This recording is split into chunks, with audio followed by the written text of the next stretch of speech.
They say betrayal feels like a knife in your back, but they're wrong. It's quieter than that. It's the coffee going cold while you wait for her to come home, the silence between bites of breakfast, the soft click when she flips her phone face down again. Betrayal doesn't scream. It hums in the background, like fluorescent office lights, always on, always flickering. My name is Ethan Waters, and this is the story of how I watched the woman I loved turn power into currency and used her body as the bank. They say corporate America is about spreadsheets, deadlines, and office coffee that tastes like burned hope. But that's not true. What it's really about is power. And power, I've learned, is traded quietly. Not in corner offices or investor calls, but behind frosted glass doors and after-hours team dinners. My wife Rachel mastered that game, and I didn't know until I was already part of the collateral damage. We met 6 years ago. She was just switching careers from high school English teacher to corporate communications manager. I was a senior project engineer for a structural firm. Our worlds barely overlapped except for one thing: burnout. She said she needed a change, something fast-paced, dynamic, something worth her sharp tongue and better clothes. Her words. I helped her redo her resume. She landed the job at Lyra Tech Consulting, a mid-sized tech firm with too many directors and not enough boundaries. She called it a fresh start. I should have known better. Rachel bloomed in that office. She was witty, polished, always one step ahead in meetings. Her manager, Troy Becker, a man with 2 white teeth and a smile that never reached his eyes, took a liking to her immediately. "She's got edge," he once told me at a holiday party, his hand brushing a little too close to her back. She didn't flinch. She smiled. I used to think it was just office charm, innocent flirtation. But charm is a currency, and Rachel was spending it like a trader before the market crash. Soon, she was getting raises faster than anyone else in her department, asked to present at board meetings, traveling for executive alignment summits with only male directors. At home, she said, she was just doing what it takes. I believed her, until the night I saw the text. It buzzed on her iPad at 11:42 p.m. She was in the shower. I was in bed, half asleep. The preview lit up. Becker, still hard thinking about that hotel mirror. You're evil. I stared. My hands froze on the sheet. I tapped. Inside were dozens of messages. Not just Troy. Brian from IT. Gavin from DevOps. Matt, her HR contact. Eli, the COO. Photos, voice memos, plans, sex. One video clip.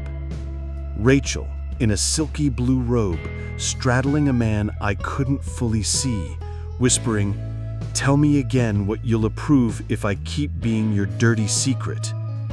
Another message. Eli, I'll get you on the Q4 speaker panel, just promise I get your mouth again before Friday. I wanted to vomit. Instead, I downloaded everything. The next morning, she made coffee, wore that soft beige sweater I bought her last Christmas, said she had a strategy workshop at 10. I stared at her, imagined her lips wrapped around a man old enough to be her father in some hotel room while I was fixing the kitchen sink. I asked, "You ever feel like this job's changing you?" She didn't look up, just sipped. "No, I feel like I'm finally using what I always had, just sharper now." I nodded. She kissed my forehead. I watched her walk away, heels clicking like a countdown to detonation. And there's a room in every corporate office where integrity dies. At Lyratech, it was Conference Room D.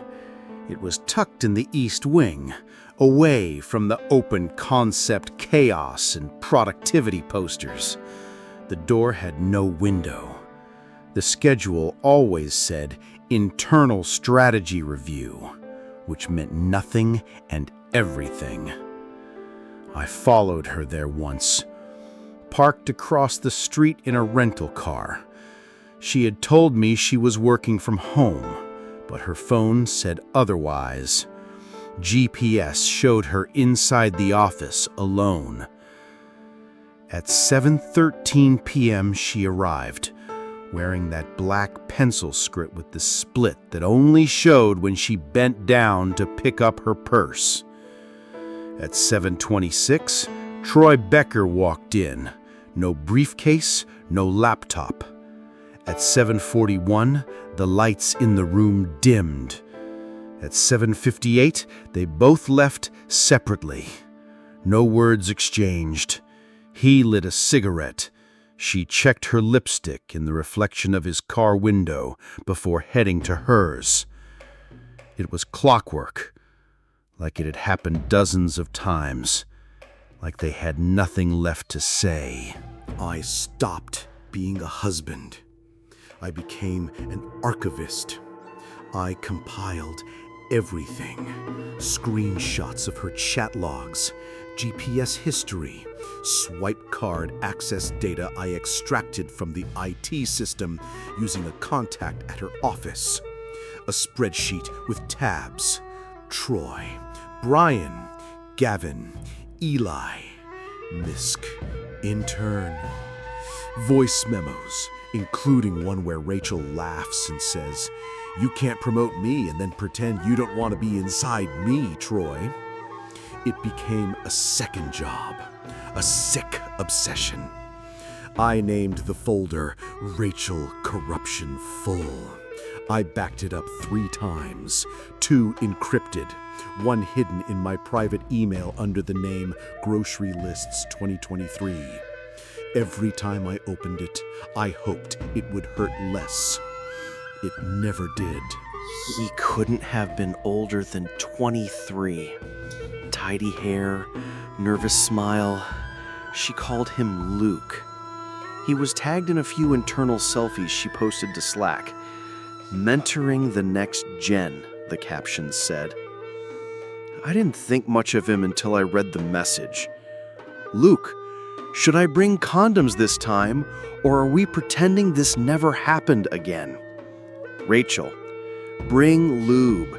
You're tighter than my husband's schedule." My jaw locked. My eyes blurred. I nearly crushed my phone in my hand. She wasn't just screwing executives. She was grooming interns, exploiting the power dynamic she pretended to hate, weaponizing sex for control, for thrill, for something even she probably couldn't name anymore. I confronted her. Not with screams, not with threats, just silence and evidence. I placed the printed screenshots on the dinner table, aligned, stapled, dated. She looked at them like they were invoices, receipts of a sale already delivered. "I assume you've backed these up," she said, sipping her wine. "Yes." "Then I won't insult you by pretending they're fake." I stared. "Why, Rachel?" She put her fork down slowly. "You don't grow in this world by being nice. You grow by being necessary. And men are so easy to make you need you." I stood up. She didn't flinch. I walked out that night, slept in the car, dreamed of choking on lipstick and lies. I sent the files anonymously, encrypted drives, to Lyra Tech's internal compliance team, the board of directors, and 3 major shareholders. Subject line: documented ethics violations, urgent. Inside, named individuals, dates and locations, screenshots of Rachel trading favors for project control, speaker opportunities, budget approvals, voice recordings of Troy Becker admitting she fucks better when she's nervous about promotions, a copy of the intern Luke's terrified email begging HR to do something about Miss Rachel before I break. I expected fire. I got smoke. PR silence. 3 days later, Rachel came home with wine. "I hope you backed up your little tantrum," she said, "because Lyra Tech just launched a new Women in Tech initiative, and I'm the face of it." She held up a glossy flyer. Her photo, bright, composed, surrounded by buzzwords, empowerment, leadership, change. "You really think they'd risk a scandal around me?" she smiled. "I'm their fucking trophy." I couldn't breathe.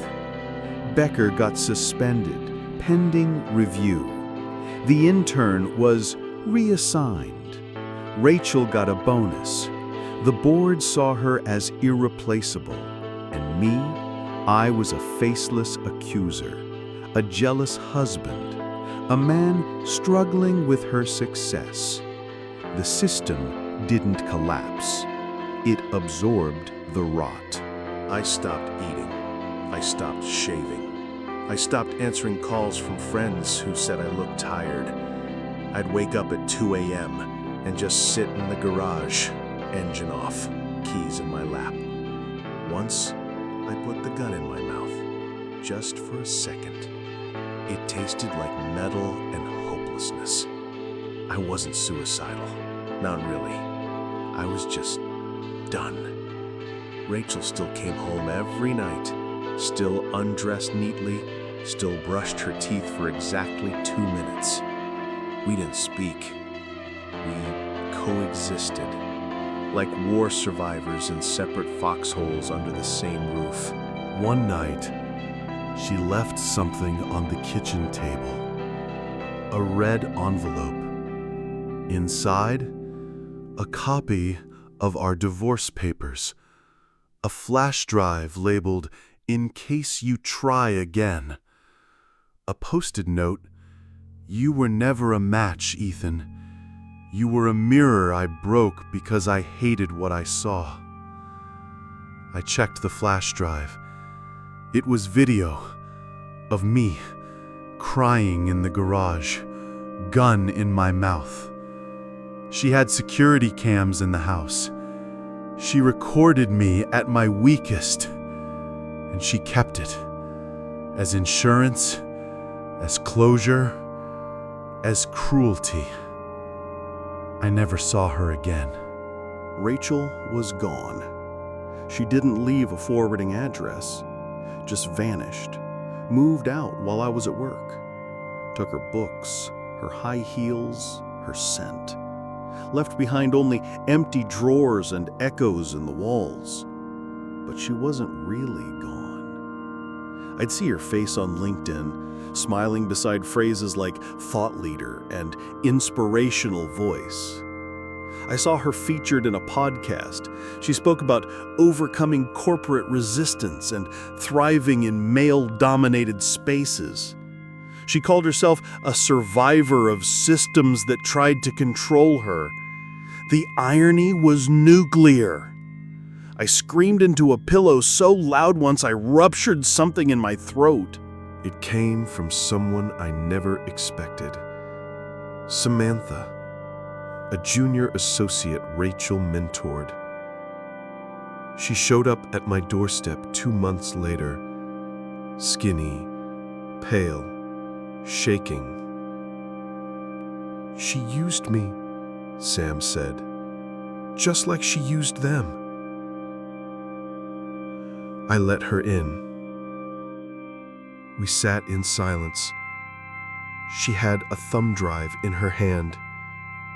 She made me film things, said it was for leverage, told me that if I ever spoke, no one would believe a needy assistant with daddy issues. I played the videos, new ones. Rachel in hotel rooms, Rachel recording from above, Rachel smirking into the camera while men begged for her silence, and worse, one of the men crying, whispering, "Please, not this time. I have a daughter." This time, I didn't go to Lyra Tech. I went to the press. I gave everything to an investigative journalist named Talia Cho, who specialized in corporate ethics scandals. She listened, she reviewed, she believed. And 3 weeks later, the headline dropped. Whistleblower reveals toxic power, sex, and silence in Oregon tech firm. Names, dates, footage. They couldn't bury it this time. The internet is faster than a PR firm. Lyra Tech stock crashed 12% in a week. Becker was arrested for coercion. 2 directors resigned. 1 fled the country. Rachel vanished again. No trace. Her accounts deleted, her phone off, gone like a whisper after a scream. It's been over a year. I've moved out of the house. I live near the coast now. I walk more, eat less, talk to no one except my therapist and my mother. There are days I still wake up gasping, thinking she's beside me. There are nights I dream of her kissing my throat, then carving it open with a letter opener.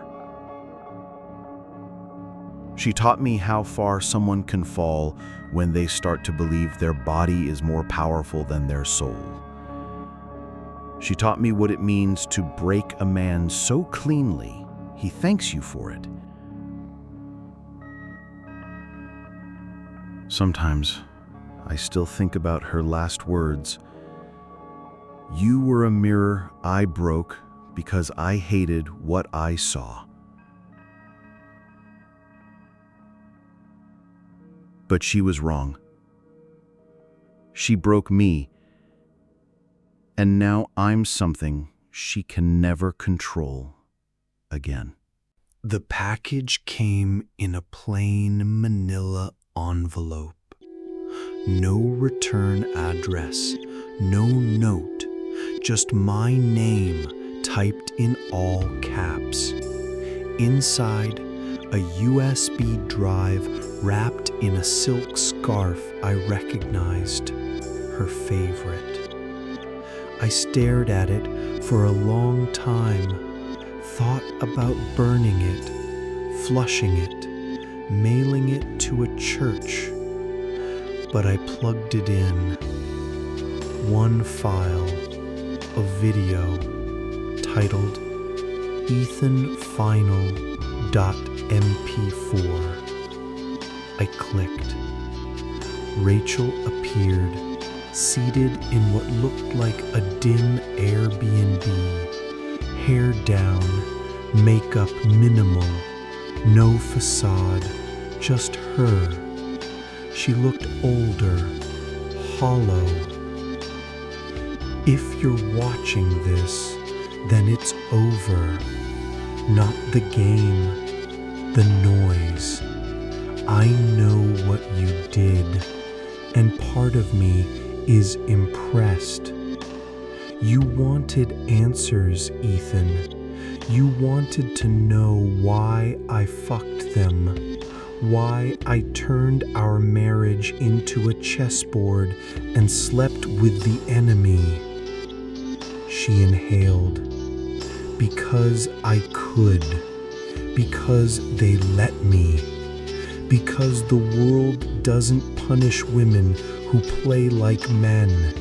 It fears them. But I lost control. Somewhere along the way, I became the thing I hated. You weren't supposed to find out. Not like this. Her voice cracked once. You weren't the target. You were just the quiet space I used to rest in between battles. I'm sorry. The screen went black. I didn't cry. Not because I'd healed, but because there was nothing left to cry with. I walked to the ocean that night. Let the wind hit my face like punishment. I screamed her name until my throat bled. I don't know if she's dead. I don't know if she's hiding somewhere, rebuilding under another name, smiling into another man's eyes while planning his destruction. I just know she's not here, and neither am I. 3 months later, I received a message from an encrypted account. Subject: You'll always be the only one who knew me. R. No body, no attachments. Just that. I deleted it, then undeleted it, then read it 100 times. Then I replied, "That's the tragedy, isn't it?" No answer ever came. I now live in a one-bedroom apartment overlooking nothing special. I wake early. I write for no one. I eat simple meals. Sometimes I volunteer at shelters. They think I'm kind. That's ironic. There's a woman at the library who smiles at me. We talk sometimes. She doesn't know what I've seen, what I was married to, what I became in response. She once asked, "What do you do for a living?" I told her the truth. I survive betrayal. She laughed, thought I was joking. I smiled back. Maybe one day I'll tell her the whole story. Or maybe I'll let it rot in my bones like she does. Some scars don't show. You carry them like silence, like shadows that stretch long, even in soft light. She's gone now, not dead, just absent, like air you used to breathe before the fire. People ask if I'm better. What they mean is, have I forgotten? Have I moved on? The truth? You never move on from someone who made you doubt yourself that deeply. You just learn to live around the wreckage. If she ever hears this, no, she won't. But if she does, tell her I still see her in every mirror, and I finally stopped breaking them